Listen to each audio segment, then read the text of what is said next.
Bonjour à vous. Bienvenue à la présentation du cours sur le Millard.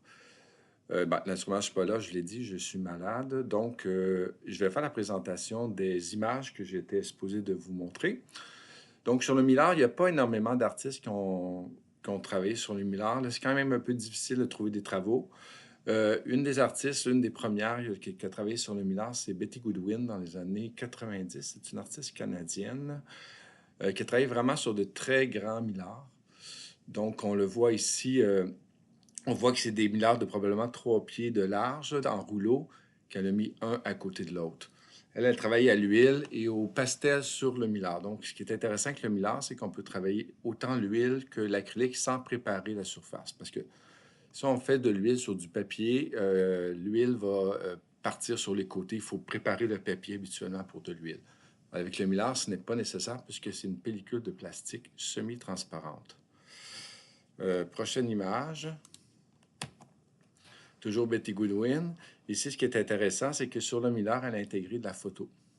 Donc, une image ici photographique intégrée. C'est toujours des pièces très grandes. On le voit ici sur le côté, ici. On voit ici que c'est juste mis avec des épingles au mur. D'autres travails qu'elle a fait plus abstraits. Probablement Fusain. Ici, d'autres travaux. C'est un peu difficile de trouver des travaux d'elle. Ici, ce qui est intéressant, c'est que les deux papiers de Millard verticaux ne sont pas de la même hauteur. Donc, c'est intéressant de jouer un peu sur la différence. Ici, une autre artiste, Mobutu. Ici, on le voit ici, qui est une artiste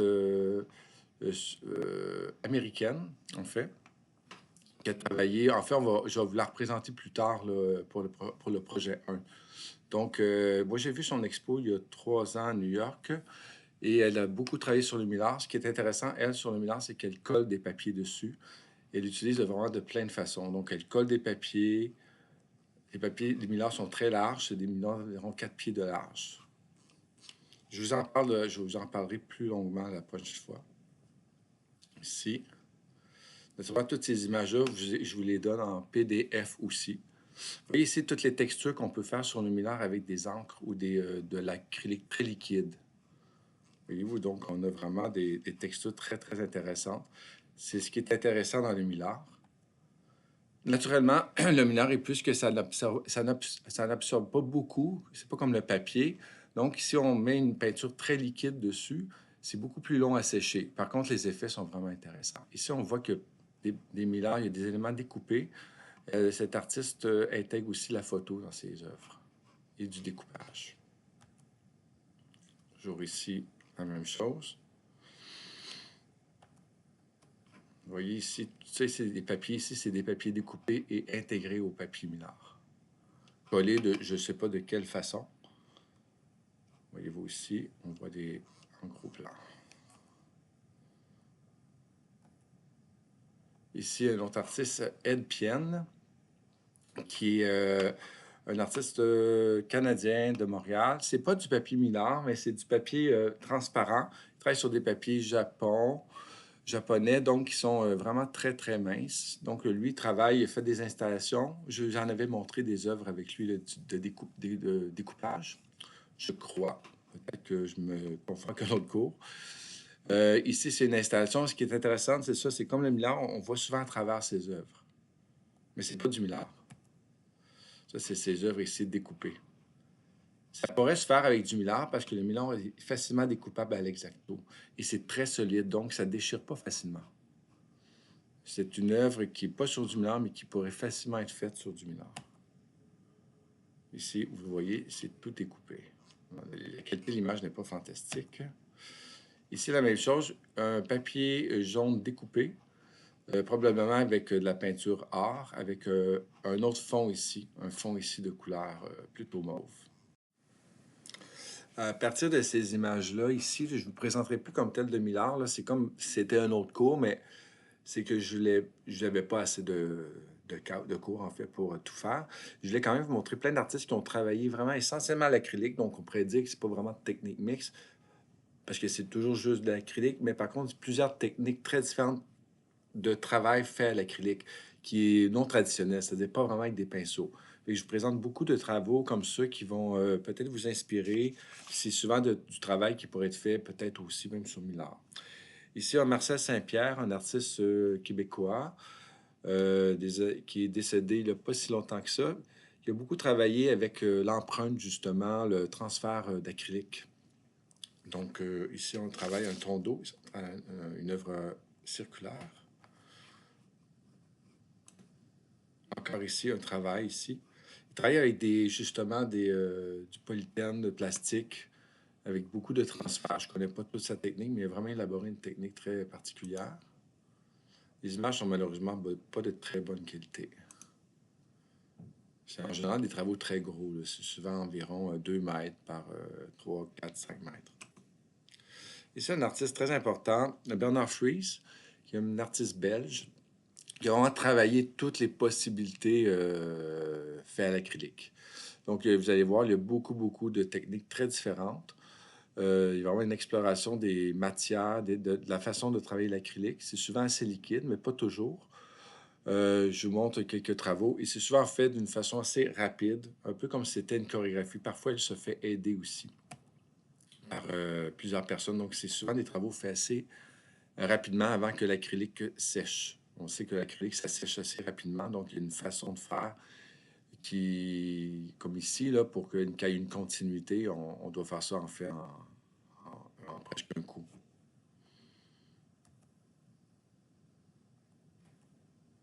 Voyez-vous ici. Ici, oui, on peut parler d'un travail fait effectivement au pinceau, mais on est proche pratiquement du tricot, de la couture ici. Un peu trop rapide. Ici aussi, on voit. On se demande toujours par où le pinceau, qu'est-ce qui a été en premier. C'est dans ses premiers travaux ici. C'est un travail qui pourrait facilement être fait sur du millard avec une peinture très liquide. Naturellement, quand on travaille ce genre de choses, il faut travailler toujours à plat, à l'horizontale, sinon on aurait des coulisses. Ici, on voit de proche. On voit le travail acrylique très liquide. C'est des travaux plus récents, probablement aussi travaillés toujours à l'horizontale. Ça, c'est un travail on tombe ici, travail justement François Lacasse, qui a présentement une exposition à la galerie de l'université. C'est intéressant pour ça, là, vous pourriez aller voir. Lui, il travaille aussi essentiellement avec du pouring medium. C'est un peu, moi, je trouve que c'est un travail qui est assez similaire à Bernard Fries. Bernard Fries ne travaille pas vraiment avec le pouring medium. Lui, c'est vraiment plutôt de l'acrylique liquide, très liquide. Lui, il va travailler beaucoup plus avec le médium de lissage, pouring medium. Donc, il a élaboré vraiment une technique très particulière. Il a fait beaucoup d'expérimentation aussi avec cette technique-là ici. Vous voyez ici avec les dégradés de couleurs. C'est vraiment très impressionnant à voir. C'est assez gros en général. Ses premiers travaux, voyez-vous, beaucoup de couches, différentes couches de couleurs. Ça, c'est fait en vraiment plusieurs étapes. Souvent du médium assez transparent. D'autres expérimentations qu'il a fait ici. Une autre artiste, Julie Trudel, qui a un peu travaillé dans le même sens. Présentement, elle fait vraiment d'autres choses, mais ce qu'elle a fait ici, c'est intéressant. On voit ici qu'il y a elle a fait ça en fait sur du papier, puis probablement avec un fond noir ici prêté au primer. Et elle a bougé le papier pour que l'acrylique se déplace. En fait, elle a probablement mis des points noirs dans l'acrylique assez liquide. Puis après ça, elle a joué avec la feuille. Donc, ça le fait faire des tracés. D'autres techniques récentes. C'est ce que ça le faisait au début. Sur un panneau de bois, c'est très petit. Regardez de proche. C'est très beau.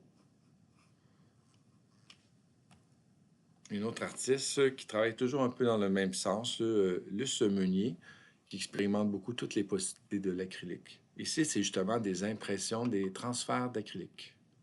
Voyez-vous ce que je vous ai montré?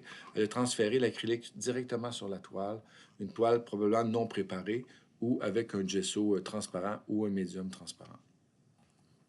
C'est ce qu'elle travaille maintenant aussi, donc sur des toiles probablement mouillées. Elle travaille de l'acrylique très liquide. On n'est pas loin de l'aquarelle, plusieurs couches, toujours en mouillant sa toile, ce qui donne des flous, comme ça ici. Un artiste qui travaillait dans ce sens-là, mais vraiment avant. Maurice Lewis, qui est un Américain, lui, c'est vraiment plus les années 50-60. C'est des très grands tableaux. Il travaillait aussi avec l'acrylique très liquide sur de la toile plus ou moins préparée. Donc, en fait, il travaillait au sol, puis ensuite de ça, il penchait son tableau à la diagonale pour que l'acrylique coule. C'est très, très beau et très... c'est assez floral, en fait. Ici. Vous imaginez là, que c'est environ peut-être 7-8 pieds de haut. C'est ici. Un autre artiste, Davy Talbot, québécois. Ici, je vous ai parlé aussi ce qu'on pouvait faire avec l'acrylique découpé.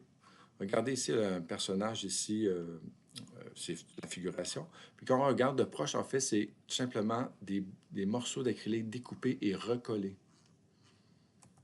Regardez ici, on le voit ici. Je l'ai pris parce qu'en fait, bon, l'image ici à gauche, c'est pas très de bonne qualité, mais l'image de droite, ici, avec les gros plans, on le voit bien. C'est de l'acrylique tout découpé et recollé. Donc, probablement l'acrylique travaillé sur probablement du plastique, du polythène ou quelque chose qui fait que l'acrylique n'adhère pas et qu'on peut l'enlever après. Voyez-vous ici? On pense que c'est des coups de pinceau, mais en réalité, non. C'est ici. On est proche de la mosaïque. Ici, on le voit encore de proche. Donc, c'est tout pour ce qui était de la présentation. Vous pourrez retrouver ces images-là sur le PDF que je vais mettre sur Moodle et Padlet. Merci.